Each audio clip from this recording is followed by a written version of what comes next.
Good morning, সবাই কেমন আছো? আশা করছি সবাই খুব ভালো আছো। তো বন্ধুরা, আজকের এই ভিডিওতে আমি দেখাবো যে কিভাবে দেখো আমি এই লাভ সাইনটাকে থার্মোকল দিয়ে বানাচ্ছি।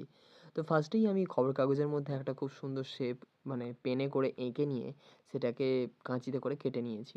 এইবার যে অংশটা আমার কাটা হয়ে গেছে সেই অংশটা থার্মোকলের উপরে আমি ডিজাইনটা রেখে দিয়েছি। তারপরে মোটা এই মার্কার পেনটা দিয়ে আমি জাস্ট আউটলাইনটাকে টেনে নিচ্ছি। তো এই আউটলাইনটা টেনে নেওয়ার পর আমার যতটুকু অংশ লাগবে সেই অংশটুকুনি কিন্তু আমি এই ধারালো ছুরি দিয়ে কেটে নিচ্ছি। তবে আমার এই ছুরিটা যবে থেকে আমি ব্যবহার করছি তবে থেকে কিন্তু ছুরিটার ধারটা খুব একটা নেই, তবে আমাকে একটু ধারটা দিয়ে নিতে হবে।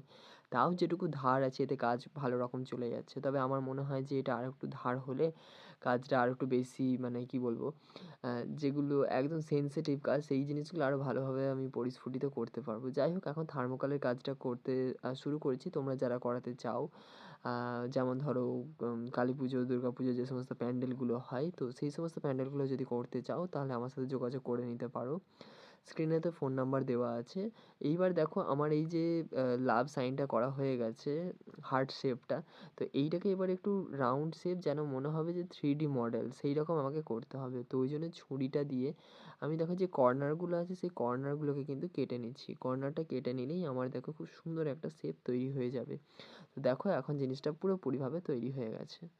যাই হোক, ভিডিওটা তোমাদের কেমন লাগলো? ভালো লাগলে লাইক, শেয়ার, কমেন্ট করে পাশে থেকো। দেখা হচ্ছে পরের ভিডিওয়। আজকের জন্য নমস্কার।